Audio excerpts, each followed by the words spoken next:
Allison, our executive weather producer. Hopefully you're not outside melting. No, and we're in the nice, cool studio, thankfully. But welcome to our Jacob and Terry little stream webcast here, updating you on what is day 2 of our first heat wave in a couple of years. Yeah, it's been a while. We didn't have one last year. We only had 5 90-degree days last year. And if I could just really quickly recap last year, not too often. Do we really want to? I mean, bring up a good point there. Yeah. Last year, incredibly wet. Usually when we have wet years, we don't have hot years. Right. But we actually had a hot year. It wasn't extreme heat, 90s and higher. It was just a consistent warm It was warmer spell. than average. Yep. Even without the 90-degree days, it was still a warmer than average year and summer. But really, the story last year, we don't have to bring it up. It was all the rain, all the weekend washouts. So I'm curious. I'm assuming that most folks would take a hot, humid summer over a rainy summer? Probably. I think. Still able to spend time outdoors when it's hot and humid. It's just not rainy. Right, and I do think, and I know this is jumping ahead a little bit, but obviously we're in day 2 of our current heat wave. I do think, and we've been saying this for a while, that this summer is going to be particularly hot, and you know, with La Nina coming on and multitude of factors, I think this is not, in other words, this isn't a flash in the pan, what we're doing right now. It's probably going to keep sort of coming back over the next couple of months. Absolutely. So if you're joining us on CBS News Boston and you want to participate, you can join us on YouTube. We're on Facebook Live as well. We'll be trying to take some questions throughout this broadcast. We stay on usually 15 or 20 minutes or so. We're going to break down what we're seeing. We'll take some viewer questions. We'll recap it at the end. We'll have some fun. Yep, tie it up in a bow. Absolutely. So yeah, why don't we just go through where we are right now and where we're headed today and tomorrow as far as high temperatures. Perfect. So right now, if we want to pull up the weather graphics, we're sitting in the mid 80s in Boston, middle 80s in Worcester. Notice Fitchburg, Nashua, they're already knocking on the doorstep of 90 degrees. The dangerous part of this, it's not just the heat, but it's also the humidity. This is pretty gross outside, which is a scientific term. It's gross. Yeah, that's highly scientific. But anything 70 plus just feels excessively humid and swampy. The highest that we usually ever get around here is like 74, 75, and you can see there's actually 74 out in Western Mass. Yeah, that's Bennington, Vermont. Yep. Oh, okay, 73 down in Norwood. So we're getting to be about as humid as it gets, and I think actually tomorrow will be a touch above these readings. Yeah, warmer air temperature and also muggier. More humid, yes. Yeah, so it's going to be really, and this is, we don't want to overblow things, but it is dangerous outside for people that are susceptible to the heat. If you're working out in the heat for an extended period of time, our elderly neighbors, unhoused, they got to take it easy. And you got to stay hydrated. This is the type of weather where if you're out, you know, working in construction or whatever, for whatever reason you're outside for several hours, it's important that you seek as much shade as you can, stay as hydrated as you can, and just try to stay cool as best you can. Absolutely. This is what we're forecasting for this afternoon. We're talking mid-90s for both Boston and Worcester. There is the Merrimack Valley, southern New Hampshire. You get that downsloping off sort of the Worcester Hills, some of the higher elevations in the White Mountains. That area tends to warm up with a southwesterly wind like we will see today and tomorrow.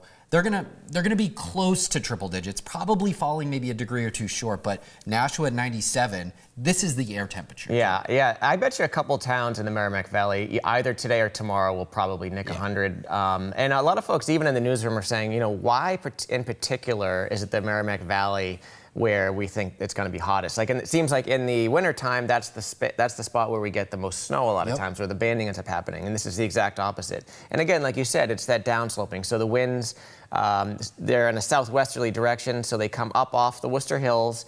And then that downsloping, when air sinks, which it tends to do after it comes off those hills, it sinks, it warms, and you get a couple degrees warmer coming off of the Worcester Hills, and so that's what happens there. Yeah, and we do have heat advisories up for most of the area. There is an excessive heat warning up for southern New Hampshire.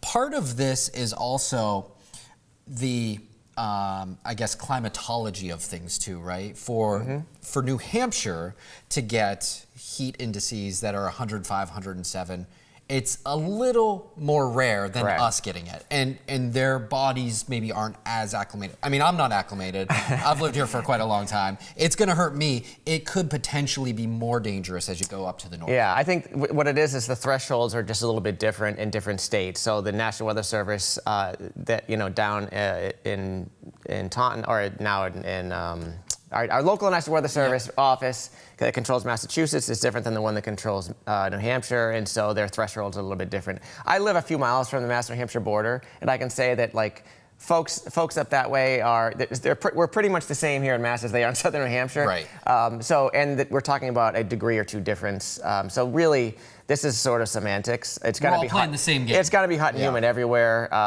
Just because you're not in the excessive heat warning and you're in the advisory, it really doesn't make much difference. It's going to be hot. It's going to be humid, and you want to limit your time outside. All right, so this is what our heat indices will be as we go. I'll kind of run through this a little bit slower. You're talking triple digits to 105. That's dangerous. That's, as Terry mentioned, limit your time outdoors. Then we really don't get much relief overnight with the heat and humidity. I shouldn't say heat overnight, but warmness doesn't cool down effectively overnight. So it's not great sleeping weather. And then, we're back to, let's say, Boston, 100, 103, something like that, as you go into tomorrow afternoon. Again, really kind of dangerous stuff. Yeah, and I think the one difference, I just sent out a new blog, I think the one difference tomorrow between today, again, the slightly warmer temperature, slightly more humidity, but there's a thunderstorm threat in the afternoon. So that's something in addition that we'll be watching tomorrow, in addition to the heat. What's going to happen is there's a cool front that's going to be sagging down. Most of the time you think of a cold front and it comes west to east. Well, this time it's going to come more northeast to southwest across the area. So tomorrow afternoon, primarily we'll be watching like Maine, New Hampshire, Essex County, northern Middlesex County for the chance of any sort of severe weather. Severe thunderstorms tomorrow could include very heavy downpours. Obviously, the atmosphere is juiced up. Yeah. And maybe a little bit of wind damage. But again, the primary area for that tomorrow, southern New Hampshire, northern Mass, that would be late afternoon, anytime after 3 or 4 o'clock. I am going to continue to try to reconnect to my graphics. But while we do that, Terry, you, at the beginning, at the top, we had said kind of how rare this air is. It's been a little while since we have seen a heat wave. It's now kind of the warmest June stretch that we've had in a few years. Do you think that surprises people that this right here could be the warmest stretch in 3 years? Yes and no. I mean, I think it's been a couple of years since we've had a heat wave, mainly due again to all the rain we had last year.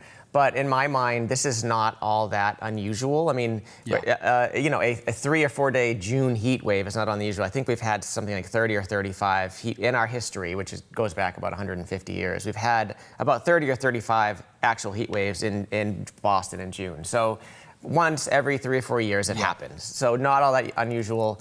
What we were wondering is just how high the temperatures would be. Obviously, if you've got a couple days that are near 100, well, that's a bit unusual. We've only hit 100 degrees once before in June, and that was back 2 years ago, I want to say. Yeah, it was the end of the month. It was in 2022. Right. Yeah. Yep. And then we hit, I think it was 98, 99, and 100 consecutive days. That was unusual, right? So if we were to hit 100 in Boston, obviously that would be fairly unusual. But a 3 day, 4 day heat wave in June is really not all that unusual. It's been a little while since we've had something like that. Absolutely. We are reconnecting right now. You see a live look outside. It's muggy. You feel it. It's the type of morning. I got up a little earlier than you, but when you stepped out the door, how did it feel when you were coming out? Yeah, you would just feel it immediately. It just feels soppy. It feels like a little like pea soup. It feels like you're just you can feel the air, which in my mind is never a good thing. Right. This is supposed to be Florida, not Massachusetts. They were joking that the Celtics went down to Miami to celebrate their victory, and that they went down there to escape the heat from the Boston Heat down to Miami. But I'm sure it's probably still pretty warm and humid down there. I would imagine so. But just to get back to the thunderstorm threat, so that cold front, and we'll pull it up for you in a second here, that cold front will very slowly move down here Thursday night and early Friday. So I know a lot of folks are thinking about attending the parade on Friday, 11 a.m. Celtics parade. Right now, it looks like the front will probably have passed through Boston by 11 a.m. on Friday, which would mean we may start off, say, 7, 8 in the morning in Boston. It could be mid-80s and humid. By 11 o'clock or noon, we should be cooling off lower 80s, maybe even the 70s in the afternoon. So kind of an upside-down day on Friday. You start with more hot, and you end the day a little bit cooler with that front coming through. I do have the graphics up. Okay. Yeah, there we go. So there's the front that you mentioned for tomorrow, Terry. There's our thunderstorms. Yeah, right? up in northern Mass, southern Hampshire. And then as we go into Friday, Terry, if you want to go ahead and narrate this. Yeah, so that you can see that cold front is just bisecting the area, and that's now, of course, by 5 p.m. you see. This is not, by the way, this is one model. This is not precise or exact, but the idea is that cold front slowly moves north to south on Friday, and the thunderstorms will be popping up, along it and, on either side of it. So that's what makes the parade forecast that much more difficult. Will the front come through? We think it will probably pass through, but will there be a shower thunderstorm?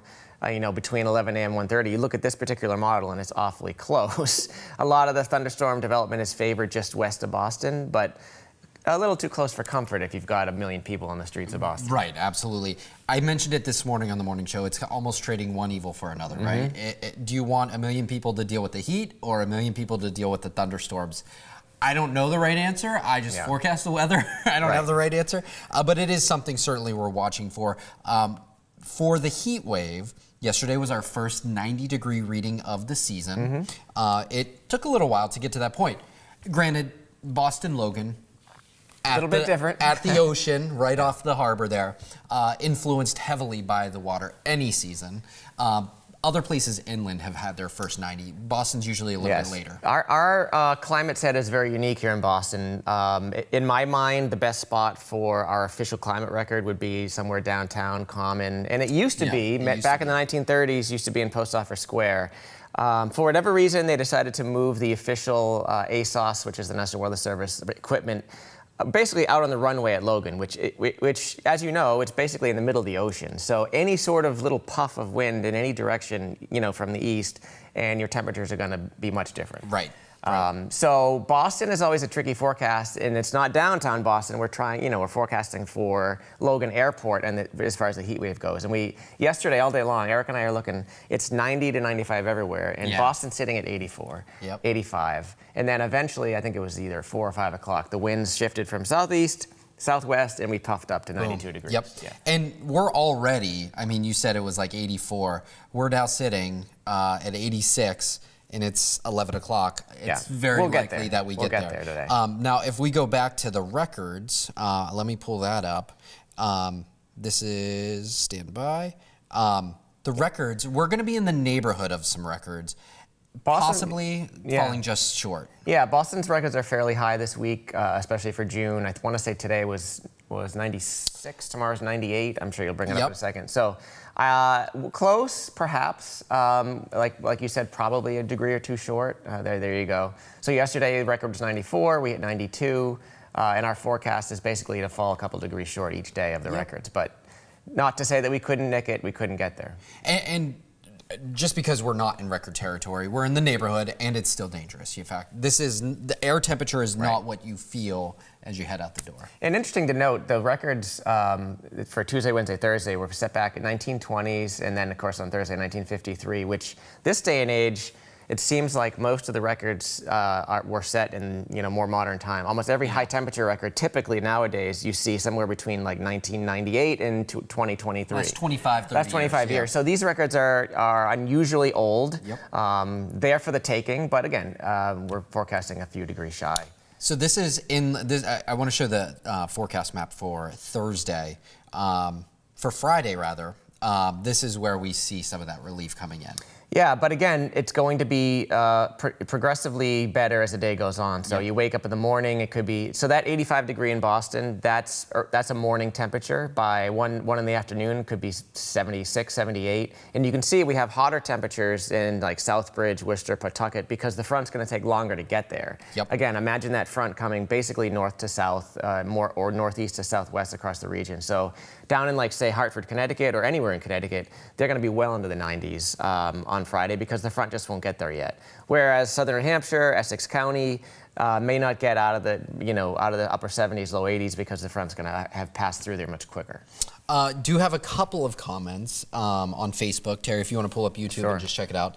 Valerie says, let it snow, let it snow, let it snow. Oh, boy. Valerie, four-letter word, literally four-letter word. But yeah, I guess tomorrow, we're 6 months away from winter starting. Oh, boy. Come on now. I can't do that? I mean, you can do it. I don't know. I am the longer you live here, you got to just, I'm trying to learn to enjoy each season for what it is. Yep. And you're in the middle of summer and you're like, oh man, this is brutal. And then you're in the middle of winter and you're wishing for days like this. Absolutely. So. I think I tell kids this when I do school visits, that we're really lucky to live in such a geographically and meteorologically diverse area where we get 4 distinct seasons. We can be in the mountains and the ocean within a day.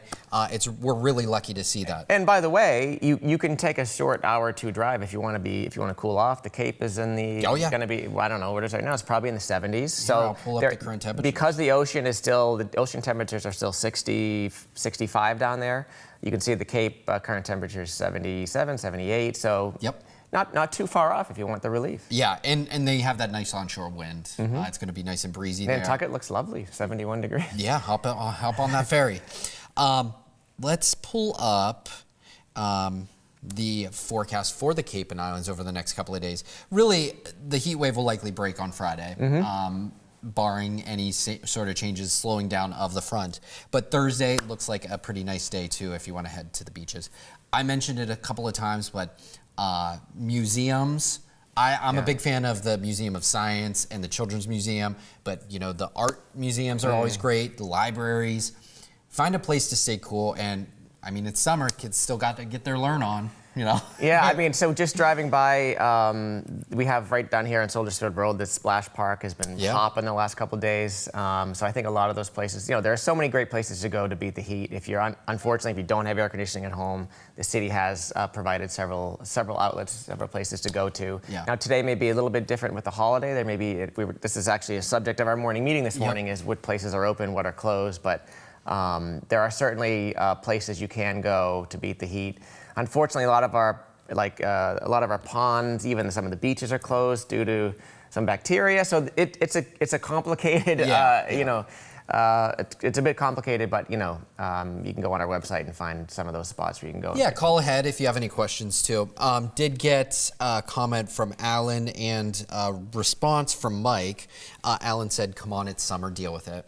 Okay. Which I hear you. It is summer. We get hot temperatures, but to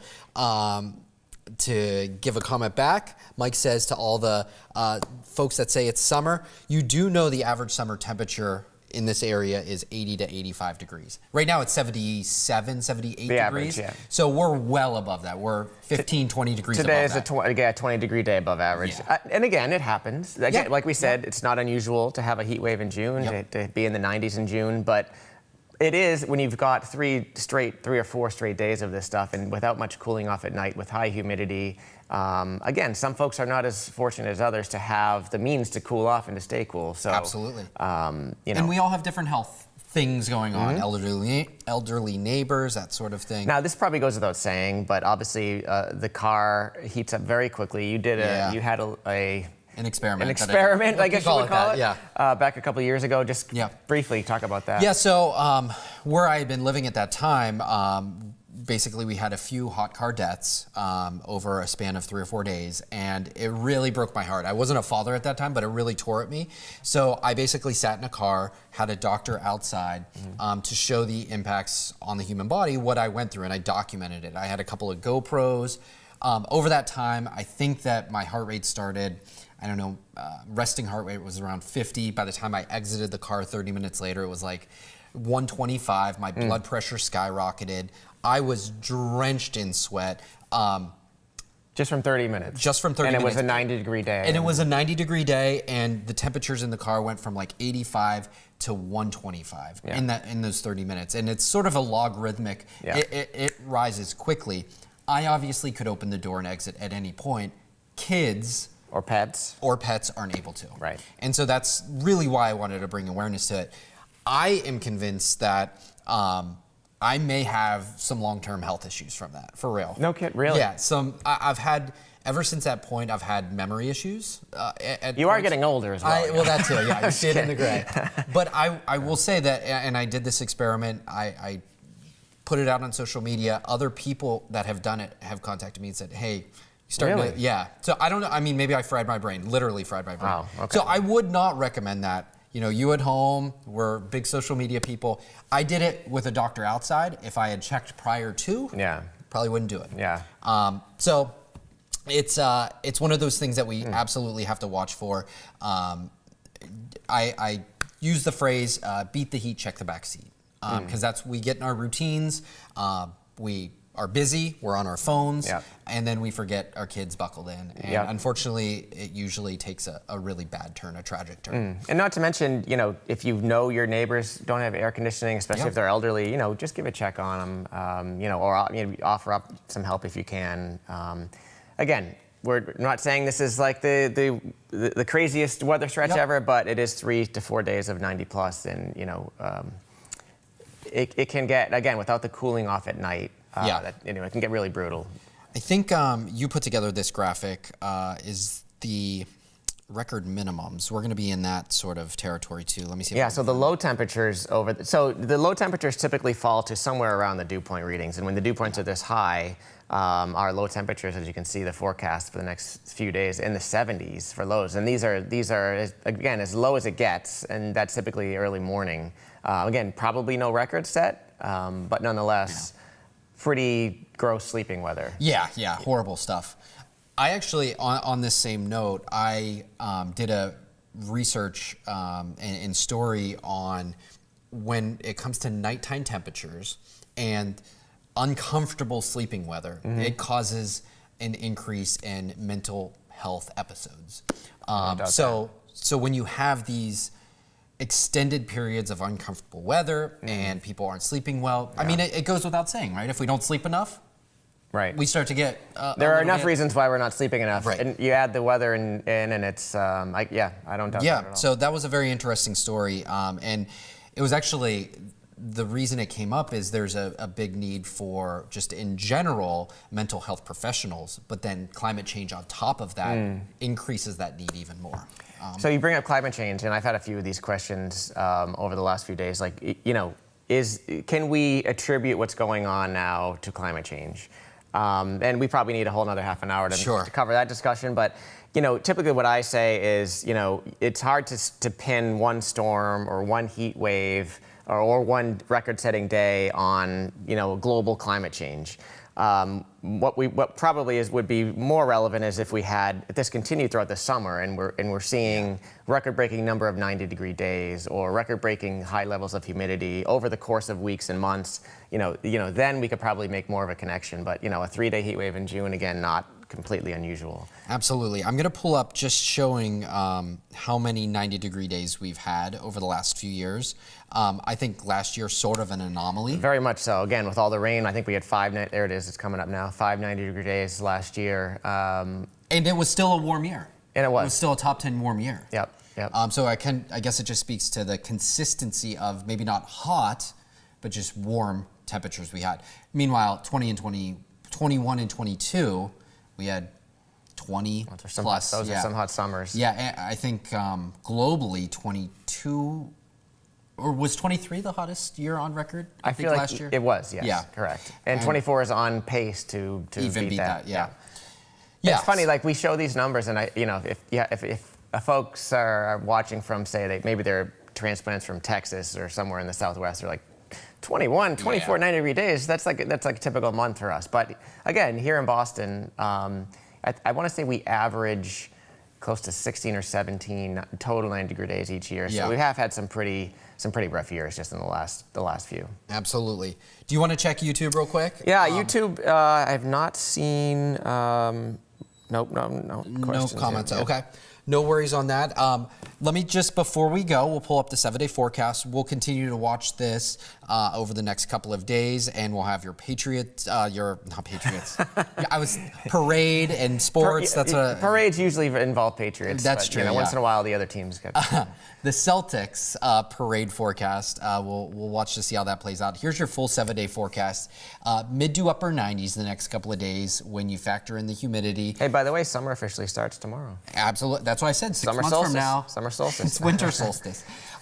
Mid 80s for Friday, but that's again a changing forecast depending on the time of the day. Very well could be upper 80s as we kind of get into the morning and then dropping into the afternoon, watching a thunderstorm threat. Saturday looks to be a fairly decent day overall, and then a late chance for rain heading into Sunday. And as Terry mentioned sort of off the top, this is a pattern that looks to kind of repeat itself. There are sort of more 90s down the pike that we'll get to. It may not be an extended stretch, but a few kind of peppered in. It looks like a warm stretch. I think next week is going to be a warm week. It probably won't be as hot as this week was, but I think overall warmer than average week. We may sprinkle a 90 or 2 in there, and the pattern, again, once we get into these patterns, they tend to repeat. Much like last year, we had the repeating rain. I think this year maybe it'll be the repeating heat. Awesome. Well, Terry, appreciate your insight as always. Yeah, definitely appreciate you tuning in to CBS News Boston or here on YouTube and Facebook. We'll have more of these as the weather permits, but for now, we'll go ahead and return you to our CBS News programming.